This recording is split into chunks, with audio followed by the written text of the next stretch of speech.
On dit que transpirer, c'est bon pour la santé.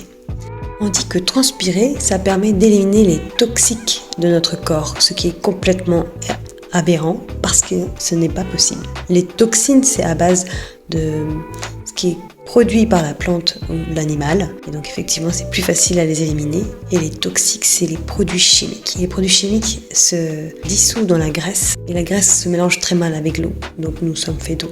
Donc pour éliminer les toxiques de notre corps, ce qui va être important, et ça, notez-le bien, c'est de la valeur, c'est de travailler sur le foie, les reins. Parce que c'est aussi des organes qui ont besoin qu'on les aide à éliminer les déchets au quotidien. Jamais on vous dira que transpirer c'est suffisant pour être en forme et éliminer tous les déchets, on va parler ça des déchets pour englober les toxines et les toxiques de notre corps.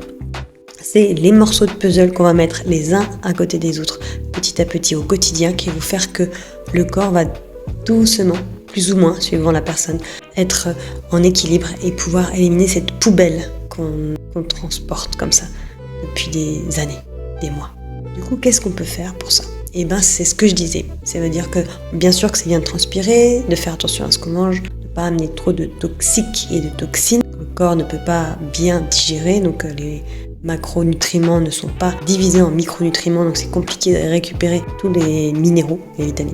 Et la troisième chose, ce qui est important, c'est l'état de tes intestins. C'est-à-dire que même si tu fais toutes les cures, les jeûnes, une alimentation saine, si tes intestins sont dans un sale état, ça ne sert à rien. Donc prendre soin de ces intestins. En allant voir, on peut faire par laboratoire pour voir de quel état est notre microbiote, mais même sans avoir besoin d'aller faire des examens tout le temps pour vérifier ce qu'on ressent, c'est déjà de mettre les choses en place.